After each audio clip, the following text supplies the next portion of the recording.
PPA Darul Quran Malang bersama jemaah muslimat dan fadhiyat Kecamatan Jepun dengan tema meneguhkan kembali peran madrasatul bagi muslimat. Waktu sebelumnya kami haturkan kepada Ustaz Muhammad Asim kepada Bismillah.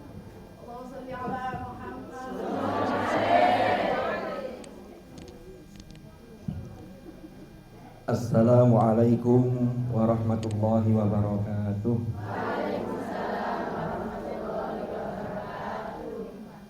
Alhamdulillahi rabbil alamin.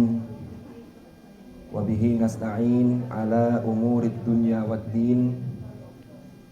Wassalatu wassalamu ala ashrafil anbiya'i wal mursalin Sayyidina Muhammadin wa ala alihi wa sahbihi ajma'in.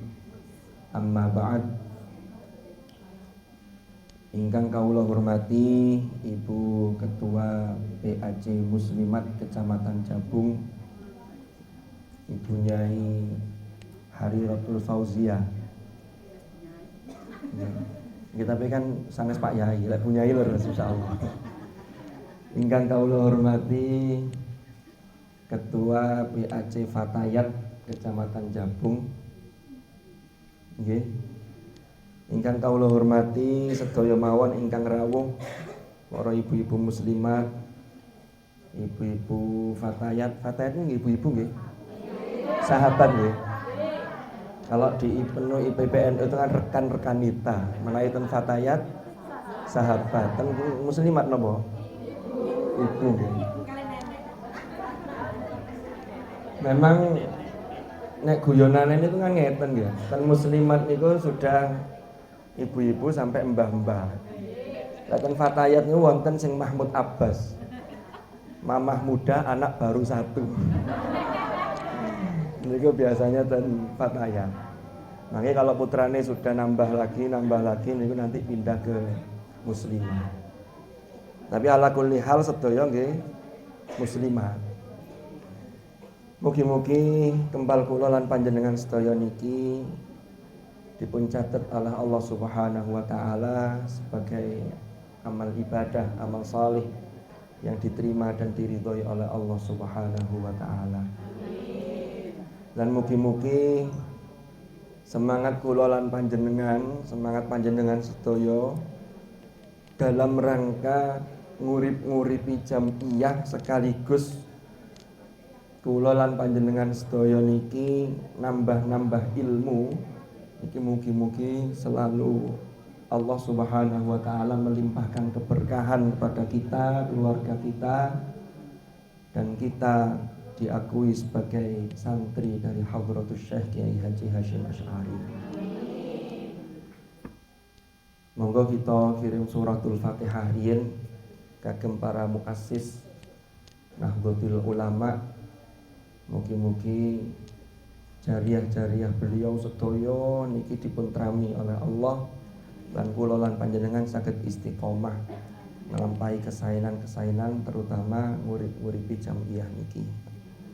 Ila hadratin Nabiyil Mustafa Muhammadin sallallahu alaihi wasallam wa ila arwahi masyayikhina wa ila muassisi jamiyatina Nahdlatul Ulama hadratus Syekh Hasyim Asy'ari Ismi Syamsul Kiai Hasbullah wa jami'il masyayikh wa jami'il muassisin fi jamiyatina wa nafa'ana bihim wa bi ulumihim fid dharain amin. Al-Fatihah.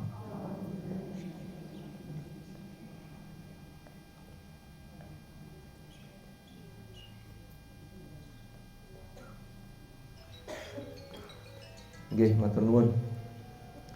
Para sahabat fatayat dan para ibu-ibu muslimat injing menika, alhamdulillah salah satu kehormatan bagi saya bisa sareng-sareng kali panjenengan kepanggil mriki ngaos sareng. Amargi ngaos kali ibu-ibu niku nggih mboten gampang. Karena ibu-ibu itu termasuk makhluk paling sibuk sedunia. Urusan ini ku kathah sangat. mulai dari urusan rumah sampai yang terkait ngeten niki, tapi panjenengan tasik kerso menyempatkan waktu nambah-nambah ilmu untuk hadir di majelis menika.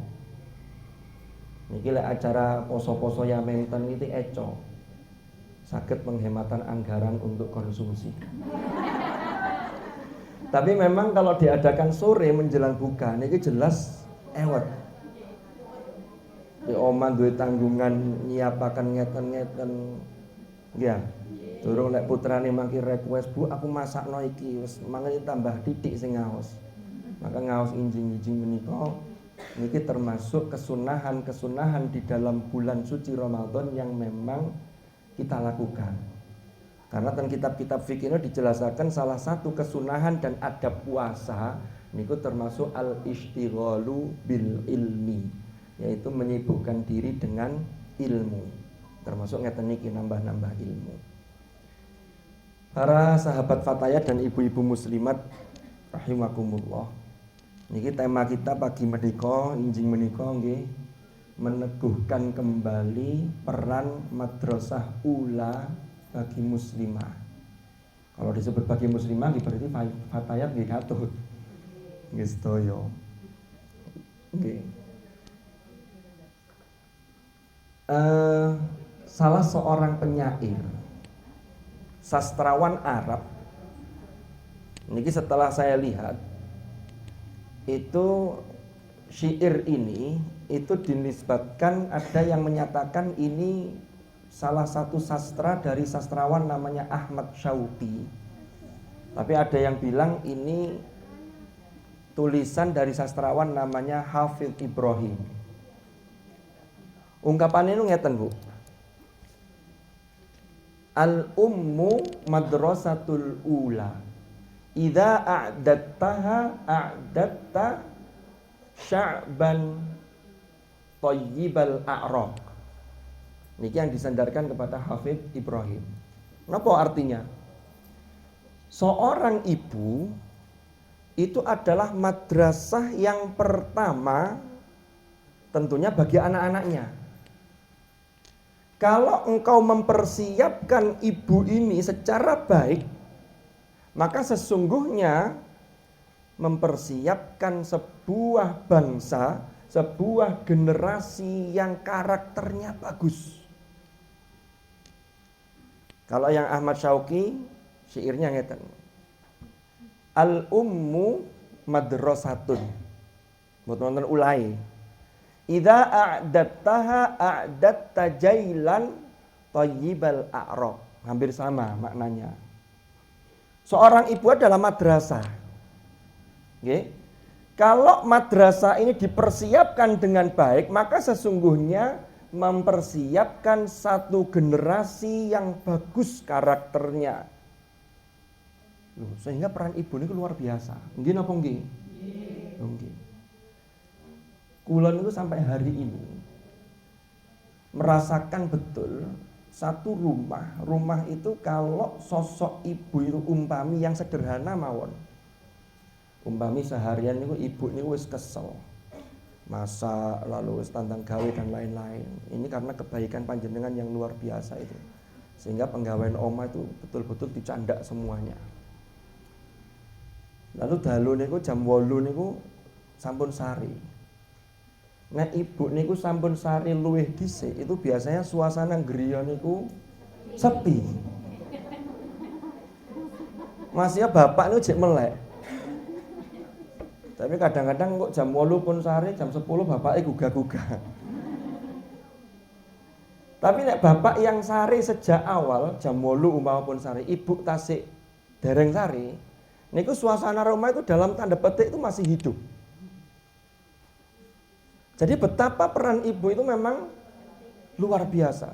Lek pentingnya jelas penting. Ini kalau tambahi luar biasa. Lek penting mesti penting ya. Cok sampai gak penting. Sangat penting. Bilang gitu. Nah, yang mau kita bahas pada hari ini, yang akan kita bahas terkait dengan niki. Yuk nopo carane menyiapkan al-ummu itu betul-betul sebagai madrasah yang unggul sehingga bisa melahirkan generasi-generasi yang jos. Jenengan pirsa madrasah, Bu? Napa madrasah niku? Ten jero sekolah niku wonten napa nih? Mosok pelajaran tok. Lek gak ana sing mulang ya napa? Wonten gurune, terus murite, terus meja kursi nek umpami mboten wonten lesehan nggih mboten napa, tapi gurune kudu ana. Terus biasanya wonten satpame mboten? Lho. Niku yang di sekolah niku itu semua labelnya itu ke al-ummum madrasatun. Jadi jenengan ini kayak madrasah. Ya kadang dadi satpam barang. Ayo lho ngono barang. Ya kadang mulangi, ayo ngaji nak. Ngaji ngoten. Tapi saestu nek dicekel estri, tiang estri, ibu niku ngaosi lare niku insyaallah sae.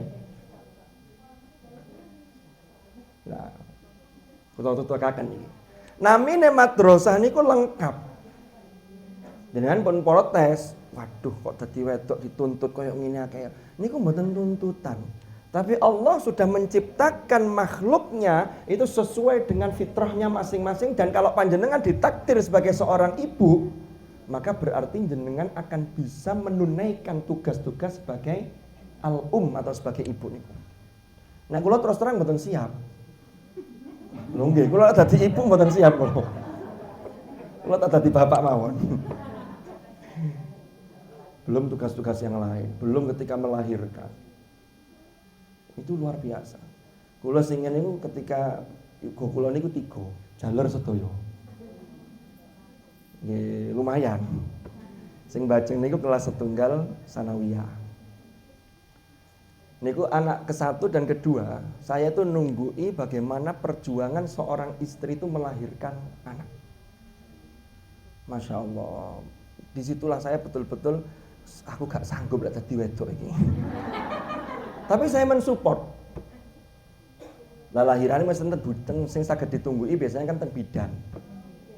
Sekaligus kenapa kok saya nunggui? Saya pesan ke bidannya. Ketika sudah proses melahirkan, laring pertama niki yang bajeng niki ageng. Sehingga jahitannya rada dikata. Karena mbarep 3,8 ini kan lumayan gede. Saya nunggu ini perlunya nopo? Saya mensugesti diri saya bahwa ini loh perjuangan seorang istri. Ojo sampai wong lanang menyio-nyio wong wedok. Terus yang kedua, nopo fungsine? Saya pesan ke bidannya. Bu bidan, tolong ojo dikabendon jahite kan ngoten. Guyon iki guyon nggih. Nggih. Pun. Iki poso-poso guyon ngeten mboten napa-napa nggih. Cek semangat. Bukone cek cepet mangke. Nggih, saya lanjutkan. Lah niku memang perjuangannya luar biasa seorang ibu niku. Makanya nopo kok kalau kita lihat di dalam Al-Qur'an, panjenengan punya kedudukan yang mulia. Allah berfirman tentang surat Al-Isra niku, wa qadha rabbuka alla ta'budu illa iyyahu wa bil walidaini ihsana. Wa bil walidaini ihsana. Setelah Allah menetapkan wa qadha rabbuka alla ta'budu illa iyyah, tidak boleh menyekutukan Allah, hanya kepada Allah menyembah. Level berikutnya langsung apa? Berbuat baik kepada kedua orang tua. Dan itu Rasulullah SAW ketika ditanya, siapa yang harus saya hormati lebih dulu ya Rasulullah? Ibumu, ibumu, dan ibumu. Nah ini ada apa? Karena ini tadi, ibu itu adalah madrasah. Sekarang saya ingin berangkat dari ayat dalam surah An-Nahl ayat 78.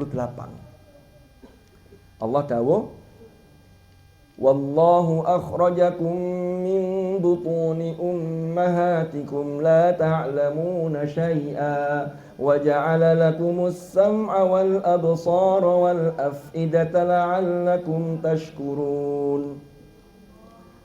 Allah Subhanahu wa taala mengeluarkan kalian semua, kula lan panjenengan, min butuni ummahatikum, dari perut ibu kalian. Caranya wonten sing normal, wonten sing sesar, itu kan hanya soal teknis. Ya. Napa? Kita ini manusia itu ketika terlahir itu lemah. Allah menyatakan la ta'lamuna syai'a. Kita ini tidak tahu apa-apa. Jadi bayi lahir niku ibarat kertas yang belum ada tulisannya, cuman kertasnya benten-benten. Ini yang harus orang tua itu mengenali anak itu dari sini. Ana sing lahir kayak kertas HVS yang putih, sehingga ditulis menggunakan tinta yang tebal, pulpen boxy, pilot itu bisa. Tapi ana sing lahir kertas buram, tapi kan tetap bening. Anyar loh niki kertasnya. Sehingga tidak bisa ditulisi menggunakan pulpen yang tinta yang tebal itu blobor. Nah itu nanti cara pendidikan anak itu harus mengenali di situ. Ono sing kaya kertas buffalo lah. Bawaan-bawaan ketika terlahir seperti kertas AVS, buffalo, kertas buram, kertas ini dan seterusnya, itu yang namanya gen yang dibawa oleh anak, yang gen itu nurun dari bisa orang tuanya, bisa mbahnya, bahkan sampai mbah-mbahnya dulu. Yang bahasa Al-Qur'an itu menggunakan inna khalaqnal insana min nutfatin amsyaj. Sesungguhnya kami menciptakan manusia itu dari nutfah amsyaj.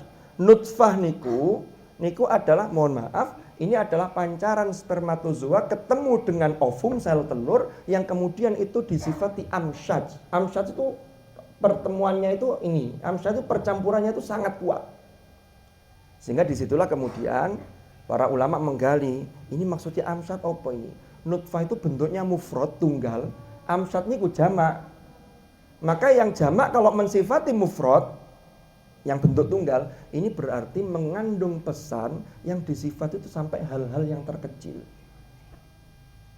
Makanya kadang ono lare 3, niku gawane dhewe-dhewe.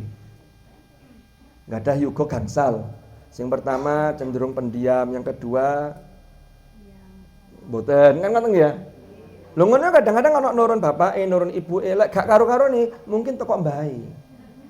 Lho bisa.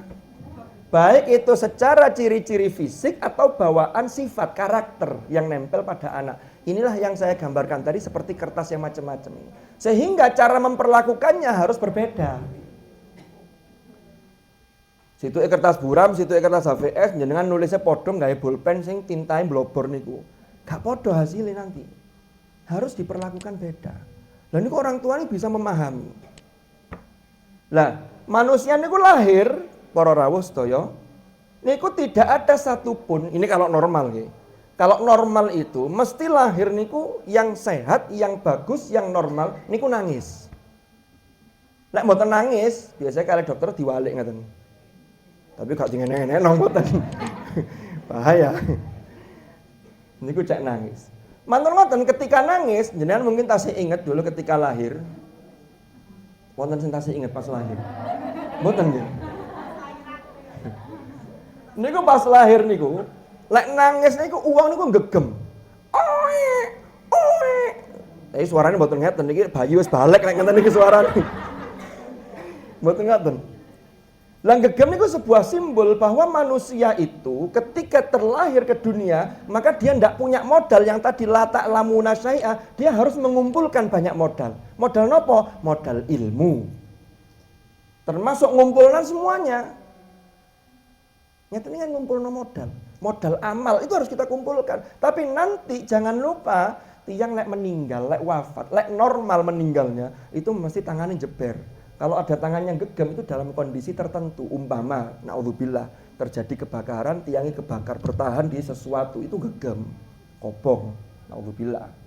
Tapi nek normal mesti jeber. Apa artinya? Berarti dari lahir gegem menuju jeber, berarti hasil yang sudah kita kumpulkan harus kita bagi. Makanya wau leres. Ibu Ketua Muslimat ini yang disampaikan ini, jenengan kan gegem. Nanti dibagi ke ranting-ranting, itu jeber tadi mengarah ke sana. Lho nggih. Jenengan nyambut damel atau dari suami sudah mencukupi. Ini gak digegem tok, ya dibagi barang ngoten lho. Ada saatnya kapan harus diinfakkan. Mboten ditumpuk-tumpuk tok, tuku kelambi sing gak sedeng, kate tak tokno kok eman. Terus gawe opo? Lho sehingga mengarahkan jeber tadi lho niku. Wong kelambi niku mesti wonten masahe. Nek gak bulak ya suwek utawa lek gak ngoten sing gawe sing duwe tambah sehat. Tambah sehat itu tanda petik biasanya. Karena biasanya ibu-ibu apalagi yang sahabat-sahabat itu agak sensitif. Yu sampean kok tambah lemu. Wong ngoten niku nyanggete niku sampai 2 wulan gak ilang. Nek ketemu Wong iku lho yo ngomongin nyelekit lho kan ngoten. Padahal nek ngoten tok, lek bagi wong lanang kadang-kadang biasa, tapi bagi ibu-ibu itu hal yang sensitif. Ngoten ya. Makane kula mboten nyinggung niku. Makane wau kan kula mek sanjang, kadang kelambi lek wayah metu mergo sing duwe tambah sehat kan ngoten. Mungkin sehat sedaya. Nah, kula tutukaken. Niki jek pengantar lho niki, dereng materi niki. Mangke lek waktune pun telas nggih disambung malih kapan-kapan. Kula lanjutaken. La ta'lamuna syai'a. Lahir lu gak ngerti apa-apa. Isoke nangis tok karena nangis itu adalah hidayatul ilham al-fitri. Niku hidayah Allah yang berupa fitrah. Ini ilham yang fitrah. Gak ono sing diuruki nangis langsung iso. Nggih. Mosok ono bayi lahir. Kamu gak iso nangis, aku durung ono sing nguruki nangis. Urun ono ayo. Mboten saged, langsung iso pun. Lalu ketika la ta'lamuna syai'a, Allah niku maha welas asih diberi namanya potensi. Wa ja'ala lakumus sam'a wal absara wal af'idah. 3 ini potensinya. Ini yang paling dasar. Pertama, Allah jadikan bagi kalian as-sam'a, pendengaran. Wal absar, penglihatan. Wal af'idah, hati sekaligus akal budi, sekaligus akal pikiran yang ada dalam diri kita masing-masing. Niku lek kula lan panjenengan maos terjemah, nemunya ya hanya begitu. Tapi kalau kita buka kitab-kitab tafsir, itu penjelasannya panjang. Pertama, nopo oko Allah mendahulukan as-sam'a, baru al-absar, baru al-af'idah. Ternyata hasil penelitian ilmiah, manusia itu yang paling pertama berfungsi organ indranya itu pendengaran. Makanya ketika panjenengan hamil, niku anak itu sudah diajak ngobrol, diperdengarkan ngaji, murotal, baik dari kaset atau yang lebih bagus ibunya sendiri yang ngaji. Mungkin ada yang program menambah putra, menawi sampun hamil, mangke kula paringi doa ijazah yang per hari membaca 9 surat. Niku baik dibaca oleh ibu dan juga bapaknya. Lebih baik berjuang itu ketika anak masih di dalam perut, ketika di luar nanti settingannya lotok gampang. Timbangannya ndek jero weteng gak diopeni, begitu wis metu naudzubillah, lek sampai ono sing mecetet angel ditoto. Karena anak ini peran siapa? Kembali lagi. Jadi kalau kita lihat mungkin di tetangga-tetangga kita wonten sing teng griya niku biasa seneng nyetel lagu koploan. Niku lek ana sing hamil disetop sik lah 9 wulan aja nyetel iku. Niku lek bendina ben esuk areke krungu koploan begitu lahir krungu azan iki swara apa ya biyen kok gak ngene swara. Tapi lek kata krungu koploan langsung semangat karena nyetrum niku. Sudah bisa mendengar. Dan itu sudah diteliti oleh orang barat. Kalau orang barat hasil penelitiannya anak diperdengarkan musik-musik klasik. Itu bisa merangsang kecerdasan otaknya. Nah kalau kita punya kalamullah yang sudah Allah anugerahkan kepada kita sebagai hidangan di bumi ini. Itu jauh lebih dahsyat. Lalu yang kedua baru al-absar, pandangan. Kenapa kalau al-absar? Karena bayi lahir ternyata belum langsung bisa memandang. Delok ngene iki ngambang, gak fokus. Jenengan ngudang rene areke ndeloke nang ndi. Kadang delok pojokan guyu dhewe lek jare wong biyen dikudang Nyai Among. Kan ngoten. Nanti seminggu itu mata dirangsang dengan cara warna-warna yang menarik. Makanya wonten dulinan namanya remulan niku. Warnanya macam-macam. Itu untuk merangsang mata untuk memfungsikan al-absar itu dengan baik. Artinya apa? Manusia yang asalnya lahir ndak tahu apa-apa niku diasah, diasuh, diasih. Siapa yang paling dominan? Ibu. Bisa. Jangan pun merasa berat. Ini ganjarannya kewedi. Normalnya mangke kalau anak ini menjadi anak-anak yang solih-solihan, ini celengan untuk akhirat kita. Wal afidah, baru afidah. Untuk apa tujuannya? La'allakum tashkurun, agar kalian bersyukur. Makanya ten griya niku para bapak, para ibu, bapake setunggal niki, kalih kalih kula. Jadi saya para bapak, saya biasanya kan bapak ibu gandengan ibu. Para sahabat fatayat dan ibu-ibu muslimat, rumah niku harus kita ciptakan sebagaimana Rasulullah dawuh. Rasulullah itu kan sering mengungkapkan baiti jannati, rumahku surgaku.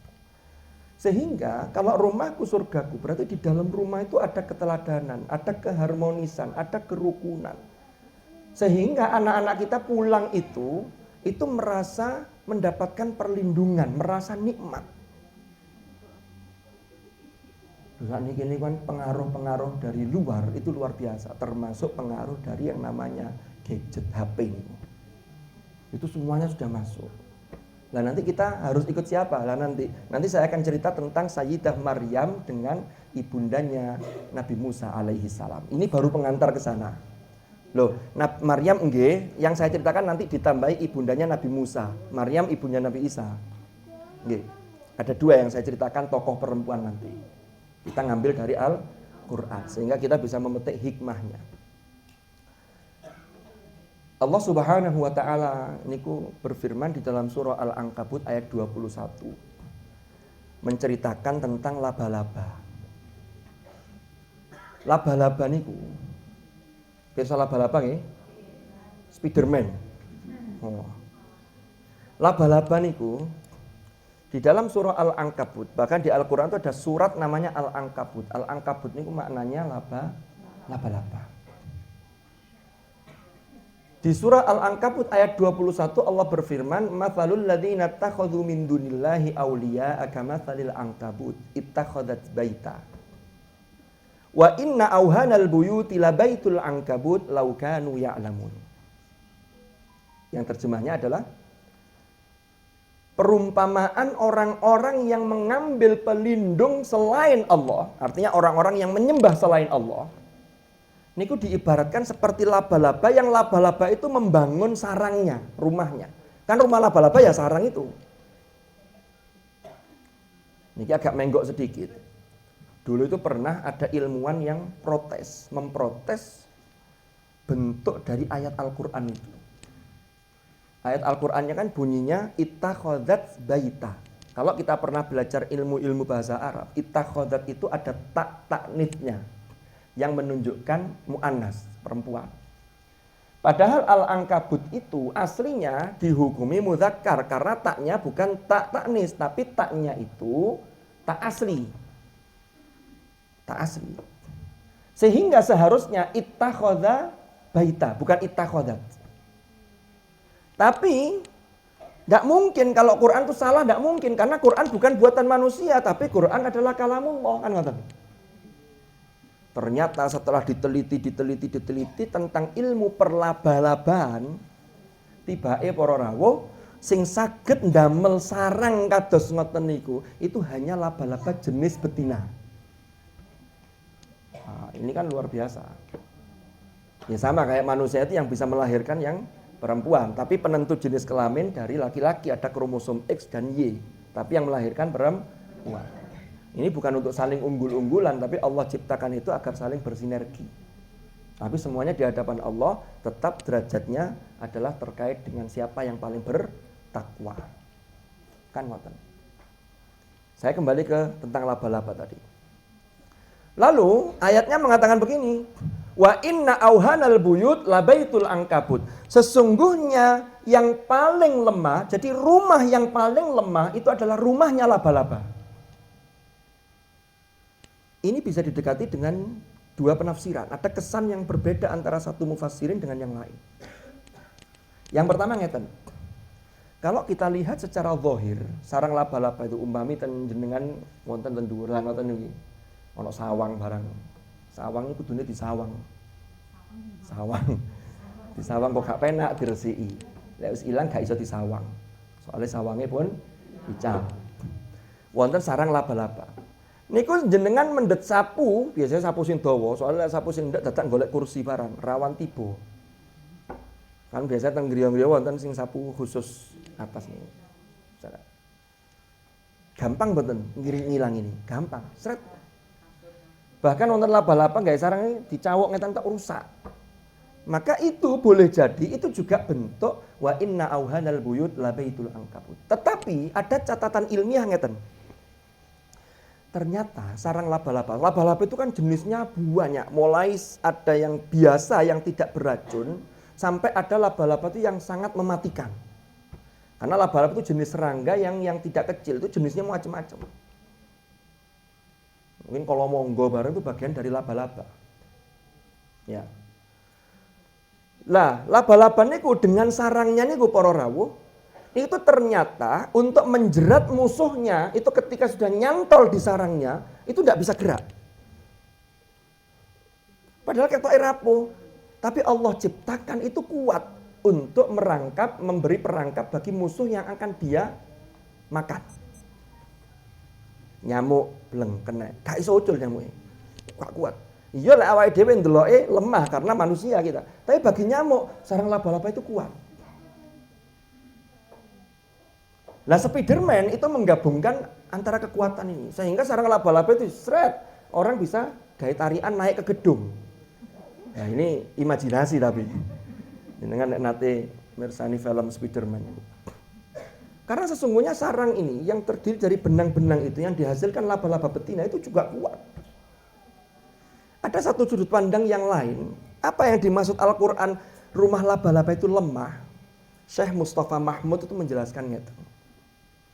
Laba-laba itu jantan dan betina kalau sudah bertelur yang betina ya sudah menyelesaikan hajatnya dengan yang jantan, itu seringkali yang betina itu menikam laba-laba yang jenis jantannya. Jadi bojone itu dihabisi sendiri oleh laba-laba betina. Kedua, anak-anaknya itu walaupun jaring-jaringnya itu luas, tapi anak-anaknya itu bertumpuk-tumpuk saling tumpang tindih. Bahkan kadang-kadang ada anaknya yang juga dimakan oleh betinanya. Maka disinilah seorang ilmuwan muslim namanya Syekh Mustafa Mahmud itu mengambil satu pelajaran. Oh ternyata rumah yang disebut lemah itu seperti ini. Di dalamnya tidak ada keharmonisan. Suami istri tukaran. Lah sesekali tukaran gak apa-apa, itu namanya bunga kehidupan. Kan wong lanang makai keliru nih. Yang mesti bener kan ibu-ibu. Mungkin wonten anake 5, ibu-ibu murang-muring ten suaminya, "Pak, sampean iki gak tepak." Jare selan, "Gak tepak ya apa anake 5 kok gak tepak?" Iki bukti nek mesti tepake. Nang anake 5 kok jek diarani gak tepak. Loh memang, tapi laki-laki yang baik itu sesungguhnya ketika istri itu sedang dalam emosi menyampaikan gagasannya yang sangat meluap-luap itu harusnya mendengarkan. Cuma kadang-kadang telaten apa mboten ya gak kabeh wong. Loh, soalnya ngeten loh, dalam ilmu neurologi, panjenengan nanti belajar ilmu neurologi itu terkait dengan neuron yang ada di otak. Perempuan itu dalam sehari semalam 24 jam itu mengeluarkan kata-kata itu tidak kurang dari 20.000 kata. Nek wong lanang pinten? 7.000. Kacak pinten? Kacak 13.000. Lah iki lek gak ono sasaran terus mosok ngomong dhewe. Sasarannya siapa yang paling empuk? Ya suami. Pak, ini. Kadang hal sepele ngono duwo. Jare salah, iya ya Bu, ojo dibalen-balennya. Itu suaminya ndak paham psikologis istri. Kalau suami paham, nggih. Lo kadang jawab nggih aja keliru. Enggak gitu lo kan bareng keliru. Niki sanes pengalaman kula lho nggih, pengalaman koncone kanca kula. Tiba balenan kula. Guyon. Makanya jenengan niki berada di majelis ilmu itu sangat penting sekali. Soalnya wow, yang bisa menciptakan baiti jannati itu memang sinergi, tapi peran ibu betapa sangat sentral. Tapi tidak terkait dengan sakinah, itu bapak yang berperan. Uskun anta. Nabi Adam kan dituntut oleh Allah, uskun anta wa zaujukal jannah. Gitu. Jadi saling bersinergi. Nah, saya lanjutkan. Jadi kalau disebut wa inna auhanal buyut labaitul angkabut. Rumah laba-laba itu paling rapuh. Kenapa? Karena tidak ada kaderisasi. Nggak ada keharmonisan. Karena rumah yang bagus itu yang bisa mengkader, menghasilkan putra-putri yang solih-solihah. Yang tadi, kata Ibu Ketua Muslimat tadi, yang bisa melanjutkan perjuangan panjenengan.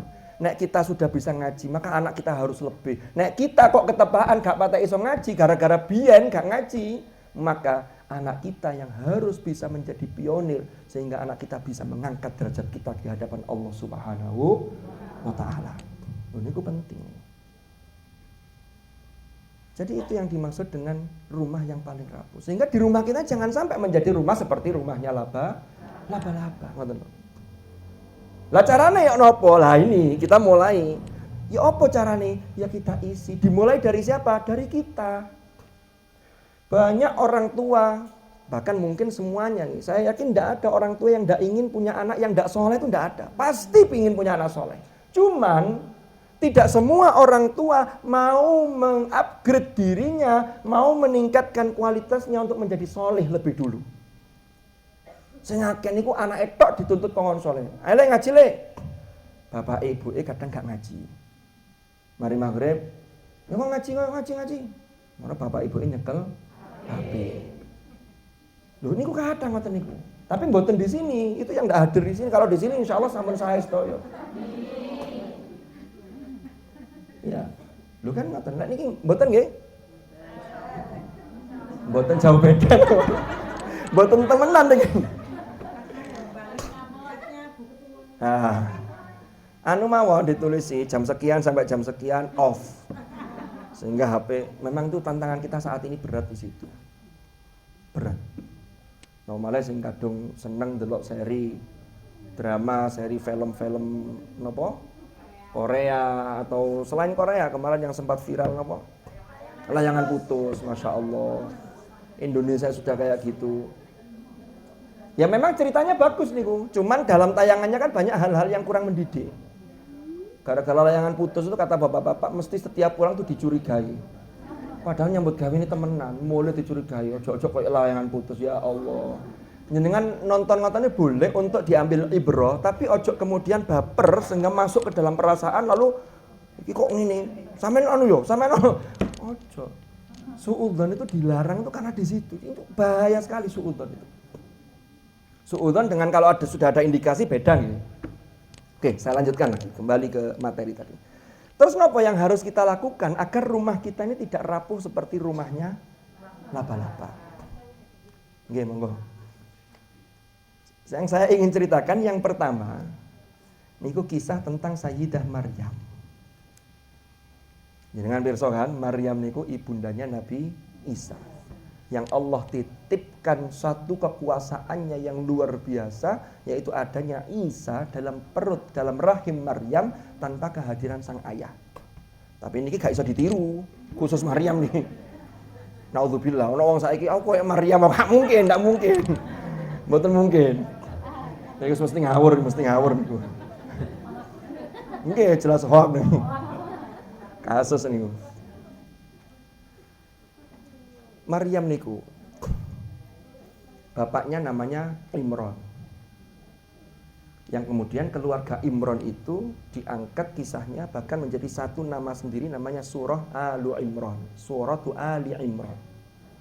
Kalau yang lain itu Al-Baqarah, An-Nisa. Kalau ini bukan Al-Imron tapi Ali Imron, yaitu keluarga Imron. Imron itu siapa? Bapaknya Maryam, berarti mbahnya Nabi Isa. Istrinya Imron itu namanya Hannah.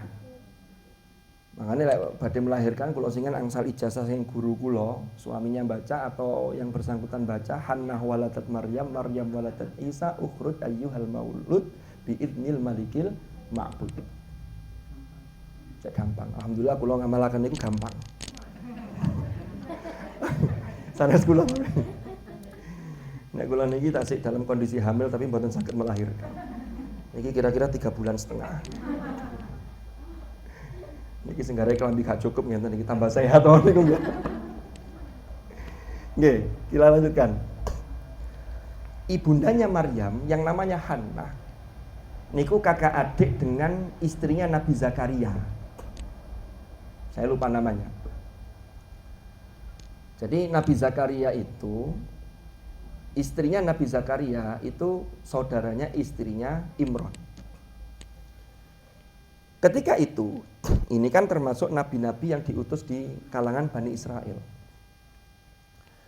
yang Bani Israel itu, sebagaimana syariat Nabi Musa, syariat Allah yang diberikan kepada Nabi Musa dalam Taurat, itu kan kiblat mereka ini menghadap ke Baitul Maqdis. Nah, di Baitul Maqdis itu ada satu tempat, memang Baitul Maqdis tempat yang disucikan, yang di dalamnya di situ ada orang-orang yang memang menghambakan diri kepada Allah, mengabdi di Baitul Maqdis. Dan itu biasanya tradisi mereka itu orangnya orang laki-laki. Lah ibunya Maryam yang namanya Hannah nih, ketika hamil itu sudah punya azam yang kuat bahwa anak saya ini saya nazarkan nanti kalau lahir agar dia mengabdi di Baitul Maqdis. Ini pelajaran bagi kita. Sejak kehamilan anak kita, panjenengan harus punya tekad, punya azam yang kuat. Mudah-mudahan anak yang saya kandung ini betul-betul jadi hamba Allah yang solih solihah. Nah kemudian Allah titipkan rizki yang berlimpah, tapi solehnya ndak hilang. Tapi lek dongane mek ngene tok, muga-muga dadi wong sugih. Hati-hati, sugih tapi soleh hilang, naudzubillah. Jadi niat itu luar biasa itu. Sehingga Hannah, ibunya Sayyidah Maryam itu punya tekad yang bisa kita teladani. Ini cara membangun rumah agar tidak seperti rumah laba-laba. Itu sejak dalam proses kandungan. Lah caranya apa? Itu tadi yang saya sampaikan di depan tadi. Sering dibacakan ayat suci Al-Quran, diajak melakukan kebaikan. Termasuk kalau ada yang, mohon maaf, menaik pas hamil niki, hadir di majelis taklim. Itu akan memberikan dampak positif. Termasuk bagi janin yang sedang di dalam kandungan. Lah kok ternyata ketika lahir tidak sesuai harapan. Ya kan manusia itu kan diberi diberi kesempatan untuk berharap sekaligus mohon kepada Allah, tapi yang menentukan tetap Allah. Sehingga kalau panjenengan umpama diparingi putra wedok, aku pengen duwe anak lanang. Kok gak diparing-paringi? Ya berarti memang Allah takdirkan itu harus disyukuri. Betapa banyak orang yang diuji tidak diparingi putra. Ono sing diparingi siji, gak iso duwe adik. Disyukuri dengan cara apa? Dididik yang baik. Kan ngoten. Diparingi 5 lanang tok, ya disyukuri. Wong lanang kok ya mantune ya wedok. Mosok lanang mantune lanang, naudzubillah. Tinggal bagaimana kita melakukan peran-peran ini, ngoten. Lah begitu lahir, falamma wada'atha qalat rabbi inni wada'tuha unfa. Ketika Hannah ini lahir, lah tibake kok lahirnya wedok. Akhirnya curhat tuh bukan menyesali yang sudah terjadi, karena penyesalannya itu tekadnya tadi boleh jadi akan tidak jadi. Kenapa? Karena yang khidmah di Baitul Maqdis biasanya laki-laki. Nah ini kok wedok. Inni wada'tuha unfa. Tapi dia sadar, wallahu a'lamu bima wada'at. Ya, Allah menegaskan, dan ini kesadaran dari Hannah bahwa Allah tahu yang terbaik, anak yang terlahir dari rahim kita, lanang apa wedok itu sudah dari sononya. Walaupun dia kemudian mengatakan walaisa dzakaru kal untha, lanang gak padha wedok, ya mesti ae. Kan ngoten. Artinya apa? Yang dikeluhkan Maryam, yang disambatkan kepada Allah, yang dicurhatkan itu adalah, langkuk ya apa? Padahal anak ini mau saya persembahkan untuk mengabdi kepadamu ya Allah di Baitul Maqdis. Tapi dia tetap menerima takdir itu, lalu dia menunaikan kewajibannya sebagai orang tua. Apa itu? Yang pertama dia mengatakan, wa inni sammaituha Maryam. Nah ini tugas orang tua yang pertama. Aku memberi nama dia Maryam. Maryam niku dalam bahasa Ibrani, yang kalau bahasa Arab maknanya sama dengan hamba Allah yang taat. Apa artinya? Berarti memberi nama anak itu harus yang baik. Makanya Rasulullah dawuh dalam hadis yang diriwayatkan Sayyidah Aisyah radhiyallahu anha, dawuh beliau apa? Haqqul waladi 'alal walidi an yuhsina ismahu. Ini yang pertama. Yang menjadi hak anak dan kewajiban bagi orang tuanya, yang pertama adalah memberi nama yang bagus bagi anak. Nama yang bagus itu nama yang mengandung doa, yang mengandung harapan optimis, yang boleh jadi tafaulan memakai nama ulama-ulama yang sudah diakui keilmuannya, ketakwaannya, sehingga anak ini bisa terus meneladani. Itu namanya tafaulan. Kan ngoten. Jangan sampai seperti sastrawan Inggris itu, seperti kata William Shakespeare. Kata dia, apa arti sebuah nama? Itu orang barat, tapi bagi kita nama itu punya makna yang penting. Lah arek bayi lahir kan gak bisa protes, dijenengi Ella ya nrimo ae. Dikekno akte ya nrimo mawon, ndak ada yang protes. Tapi begitu besar, ya apa sih wong tua aku jeneng ini. Tapi ya anak ndak boleh nyalakan orang tua. Makanya mumpung kalau panjenengan kita ini jadi orang tua, kasih nama anak yang baik agar kesan anak kepada orang tua itu selalu baik. Yang kedua apa? Wa an yuhsina atau wa yuhsina adabahu. Oh, yang kedua ini sebelum adab itu yuhsina murdi'ahu. Murdi'ahu apa? Memperbagus kualitas penyusuannya. Wal walidatu yurdi'na auladahunna haulaini kamilaini liman arada ay yutimma radha'ah. Ibu-ibu itu ya, yang ideal, yang bagus itu kan memberi minum ASI bagi anak-anaknya itu sampai pada 2 tahun secara sempurna. Itu kalau dia menyempurnakan susuannya. Karena itu nanti akan memperkuat si anak termasuk ketahanan tubuhnya dan lain-lain.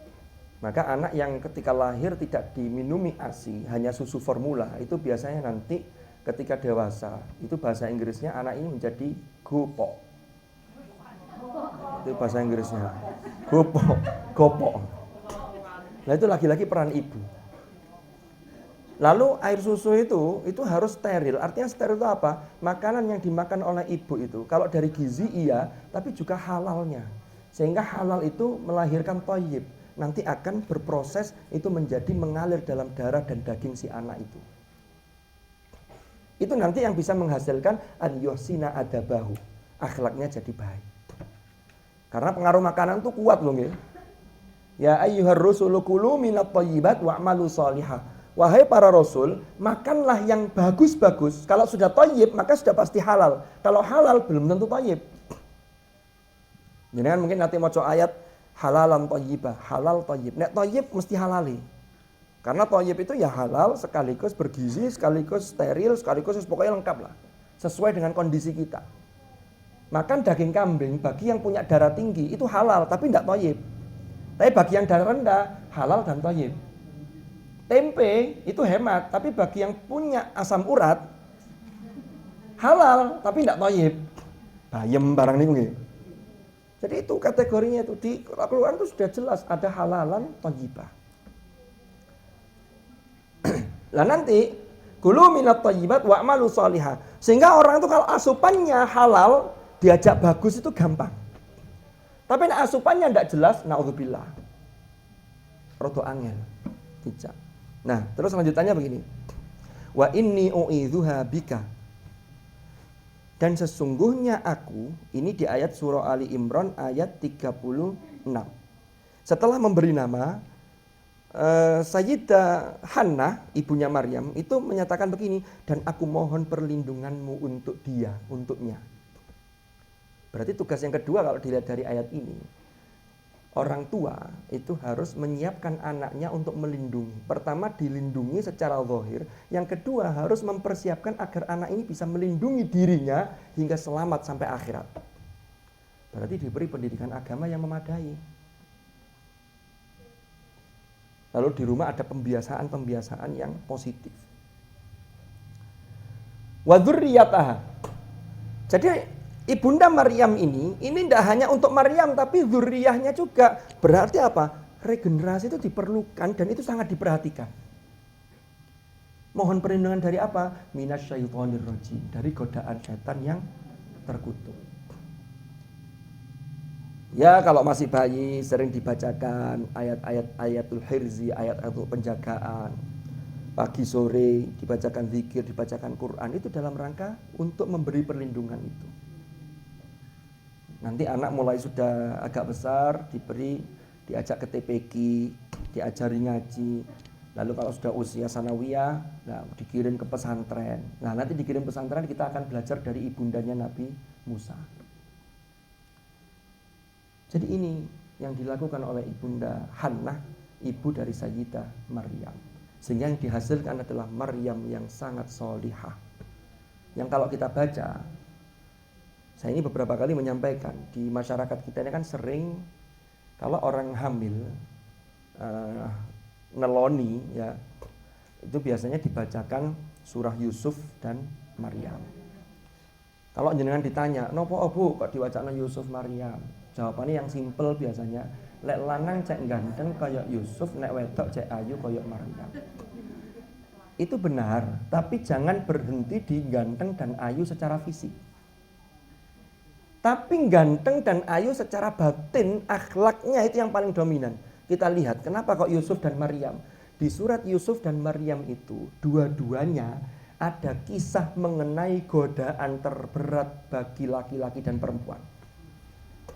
Nabi Yusuf niku tinggal di tempatnya Al-Aziz, digoda oleh istrinya Al-Aziz. Wis sak kamar, gak ono uwong, wis diselot kabeh. Wa ghallaqatil abwab. Lalu Zulaikha menggoda, wa qalat haytalak, sini dong. Mama begitu. Apa jawab Yusuf? Qala ma'adzallah. Aku berlindung kepada Allah. Innahu rabbi ahsana mathwaya. Sesungguhnya Al-Aziz itu adalah tuanku yang memperlakukan aku dengan baik. Tidak mungkin saya kemudian berkhianat. Yang ketiga, innahu la yuflihul zalimun. Orang yang berbuat zalim termasuk melakukan dosa zina tidak akan beruntung. Itu hebat sekali Yusuf itu. Orang laki-laki loh ya, digoda kayak begitu. Mboten sekali terusaken jenengan pun paham. Ya wong bojoku lho kan gak usah dawa-dawa. Wis. Maryam juga ngoten. Maryam itu kan tadi kan saya cerita bahwa Maryam itu keponakannya Nabi Zakaria. Nabi Zakaria itu sampai sepuh itu belum diberi keturunan, diuji oleh Allah tidak punya keturunan, tapi dongonya terus. Ya. Rabbi la tadharni farda wa anta khairul warithin. Bahkan Nabi Zakaria itu menyatakan bahwa ini etika doa loh. Walaupun sudah sekian bahkan sudah sepuh, sepuhnya itu digambarkan dengan ayat washta'ala ra'su syaiba. Washta'ala ra'su itu apa artinya? Kepalanya itu menyala. Apa nih ubannya? Berarti secara balaghah itu menunjukkan tidak tersisa satupun rambut yang hitam. Wis putih kabeh. Mungkin di sini ada tapi gak ketoro soal jilbaban. Mohon maaf guyon. Washta'ala ra'su syaiba. Berarti beliau ini sudah meninggalkan dunia hitam rambutnya.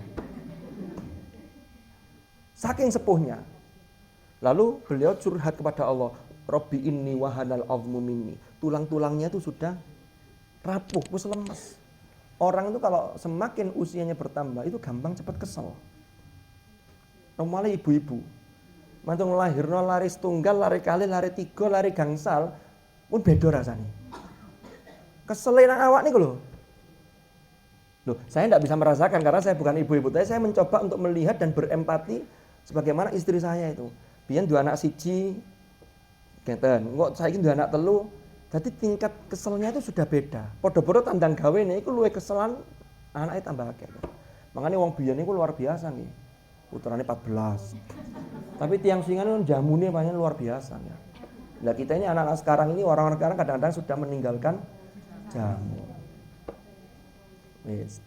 Kita lanjutkan kembali ke materi. Sedikit malih. Mbok DDE pirang menit ya. Lah, Maryam itu kan oleh ibunya yang namanya Hannah, putra Imron, bapaknya nama Imron. Itu karena sudah nazar, maka walaupun perempuan, maka dititipkan di Baitul Maqdis. Lah di Baitul Maqdis itu di situ diawasi oleh Zakaria. Sehingga Zakaria, Nabi Zakaria itu sebagai ayah angkat dari Maryam. Nah, Maryam itu diberi satu kamar, yang kamar itu steril. Tidak ada orang yang bisa mengakses masuk ke situ. Suatu ketika Nabi Zakaria itu berarti pamannya, itu masuk ke ruangannya Sayyidah Maryam itu, kaget. Iki gak ono mlebu kamar ini tapi kok ono buah-buahan itu lengkap. Bahkan sampai ada buah yang ketika itu enggak musim tapi sudah siap di situ. Tanya Nabi Zakaria, qala ya Maryamu anna laki hadza? Iki tekan di buah-buahan iki. Apa jawab Maryam? Qalat huwa min indillah. Ini dari sisi Allah. Jadi Maryam itu karena pengabdiannya yang luar biasa, Allah memfasilitasi min haitsu la yahtasib min indillah tadi itu. Sampai kemudian diuji apa? Fa arsalna ilaiha ruhana fatamatsala laha basyaron sawiyya. Surah Maryam ayat 17. Allah mengutus malaikat Jibril, tapi bukan dalam bentuk aslinya. Jibril ini diwujudkan sebagai seorang yang di situ digambarkan dengan ungkapan basyaron sawiyya. Sawiyya itu basyar itu seseorang manusia, sawiyya itu yang tingkat sempurnanya itu total. Ya mulai ganteng nih, wah keren lah kalau bahasa anak zaman sekarang, pokoknya keren lah. Nabi Yusuf pun boleh jadi kalah. Nabi Yusuf aja kan ibu-ibu ketika disakiti pisau sama ngiris apel itu kan gak kerasa. Ma hadza basyara iki dudu uwong ini. In hadza illa malakun karim. Ya ojo-ojo malaikat. Nah, kalau di dalam kamusnya ibu-ibu itu kan biasanya walaupun tidak senang itu tapi kan kadang-kadang ada ketakjuban tersendiri, ada ngefan. Wah, aku ngefan aku mbek wong iku. Ngoten ya saya. Lah ini Jibril ini menyerupai seorang laki-laki yang sangat sempurna dari berbagai sisinya. Tiba-tiba sudah ada di kamar itu. Maryam sebagai pribadi wanita yang solihah, yang qanitat. Wa Maryam bimnata Imran allati ahsanat farjaha. Fanafakhna fihi min ruhina. Wa saddaqat bikalimati rabbiha wa kutubihi wa kanat minal qanitin. Dan akhir surah At-Tahrim ini juz 28. Betul-betul taat. Ketika ada cowok ganteng masuk ke dalam ruangan privasinya dia tidak mengatakan kesempatan nih karena uang ini. Enggak. Apa jawab Maryam? Qalat inni a'udzu birrahmani minka in kunta taqiyya. Sesungguhnya aku berlindung kepada Allah yang Maha Rahman dari godaanmu kalau engkau adalah orang yang bertakwa. Maryam menolak. Ojo mlebu ini. Tutup kemudian kesempatan. Umpama, naudzubillah. Sepujuku biasa-biasa marono wong ganteng nyedek-nyedek. Bukan, itu jek rame ono sing ngono. Iki ni Maryam ini berdua tok. Tapi dia mampu untuk menjaga kehormatannya. Makanya kenapa Yusuf dan Maryam diangkat dalam setiap ketika dibaca untuk neloni, maka di situ ada harapan yang luar biasa kepada Allah agar anak yang kita kandung itu selamat dunia akhirate, termasuk selamat dari dosa yang paling besar termasuk yaitu dosa zina. Naudzubillah. Itu peran siapa? Keluarga. Siapa? Ibu. Bagaimana menanamkan nilai-nilai di dalam rumah tadi agar rumah kita tidak seperti rumahnya laba-laba. Jadi kalau dikatakan rumahnya kayak laba-laba, buktinya apa? Gak tahu diresiki, betul itu. Tapi yang dimaksud itu yang tadi itu di dalamnya tidak ada keharmonisan, tidak ada sinergi, tidak ada pembibitan, tidak ada pengkaderan. Jadi berjalan apa adanya. Nah, sekarang kita loncat, kita belajar dari ibu Nabi Musa alaihi salam. Itu ada dalam surah Al-Qasas. Di dalam surah Al-Qasas, sekedip malih ini. Nutup Nabi Musa. Mboten ana meniki lak mboten wonten sing selak buka to. Paling wonten sing poso niki. Hanya memang harus ndak puasa kan. Cuman nggawa camilan kan ya gak enak. Ambek tanggane ya. Mboten angsal menghormati yang puasa. Nabi Musa niku lahir ketika di Mesir ketika itu dikuasai oleh raja yang sesungguhnya Fir'aun itu nama dinasti Fir'aun. Jadi kita jangan menganggap Fir'aun itu nama seseorang ketika zaman Nabi Musa, boten. Jadi Fir'aun itu dinasti yang menguasai Mesir itu kurang lebih selama 3000 tahun. Fir'aunnya ganti-ganti. Pada masa kelahiran Musa itu Ramses II, tapi tengah-tengah Musa ini itu Ramses II meninggal digantikan anaknya namanya Merneptah. Itu yang tenggelam di Laut Merah yang ngejar-ngejar Musa karena dia nerusi bapaknya. Tapi podo-podo sombongnya, podo-podo mengaku sebagai Tuhan yang paling tinggi di antara dewa-dewa di Mesir ketika itu. Faqala ana rabbukumul a'la. Ceritanya, singkat cerita, Fir'aun itu bermimpi yang kemudian ditafsirkan oleh ahli nujumnya Fir'aun itu bahwa akan muncul dari Bani Israel laki-laki yang nanti akan menurunkan, menghancurkan kekuasaan Fir'aun. Karena itu informasinya valid, maka Fir'aun bertitah. Semua bayi dari Bani Israel, karena Bani Israel itu zamannya Fir'aun, itu dijadikan sebagai warga kelas 2, sebagai budak. Yang diunggulkan itu warga Kipti atau Gipsi. Kipti itu warga Mesir itu. Makanya Mesir itu kalau Inggrisnya disebut Egypt. Itu kan dari suku yang di sana itu namanya Kipti. Salah satu istri Rasulullah hadiah dari Muqawqis itu namanya Maria Al-Qibtiyah, itu orang Mesir. Al-Qibtiyah itu Kipti. Yang punya putra namanya Sayyid Ibrahim. Tapi meninggal ketika di waktu kecil. Meninggal tahun ke-10 Hijriah. Sayyid Ibrahim putranya Rasulullah. Saya kembali ke tadi. Sehingga ibu-ibu yang hamil dari Bani Israel, kalau ini diduga bayinya laki-laki itu dipaksa aborsi. Yang sudah terlanjur melahirkan, banyak yang menyembunyikan, tapi sulit. Kenapa? Karena Haman itu Perdana Menterinya.